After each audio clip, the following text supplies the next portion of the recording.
সেনা অফিসার তার স্ত্রী খুন হয়ে যাওয়ার পর সেনা অফিসার তার স্ত্রী হিমাংশী তিনি যে রিয়াকশন দিয়েছেন, সংবেদনশীল মনোভাবে দেখার পরিবর্তে ট্রোল করা হয়েছে, খুব খারাপভাবে ইঙ্গিতপূর্ণভাবে বিরুদ্ধে এমনভাবে কথা বলা হয়েছে যেটা সভ্য সমাজে কখনো গ্রহণ করা যায় না। বিক্রম মিশ্রি তিনি সচিব, বিদেশ সচিব, ভারত সরকারের কথাটাই তিনি বলছেন। তাতে যারা অখুশি হয়েছেন তারা অতএব বিক্রম মিশ্রির বিরুদ্ধে, এমনকি তার পরিবার, তার কন্যা, তার বিরুদ্ধে খুবই খারাপভাবে ইঙ্গিতপূর্ণ কথা বলবেন। এটা তো ভারত সরকারের দায়িত্ব ছিল তাদের পাশে দাঁড়ানো। ভারত সরকার তো পাশে দাঁড়ালো না, দাঁড়াতে পারলো না।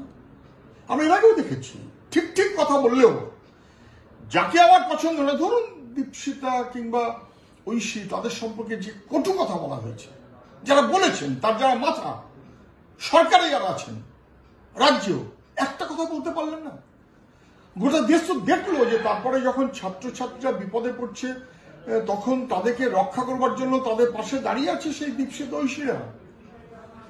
এই সব কিছুর পর কোথাও যেন একটা বিদ্যা বুদ্ধি সমস্ত হারিয়ে দিয়ে আমি যাকে আমার পছন্দ হচ্ছে না তাকে শত্রু ঠরাবো, এবং সেটা সেনা অফিসারের স্ত্রী হোক, বিদেশ সচিবের মেয়েই হোক, বাকিরা তো বটেই।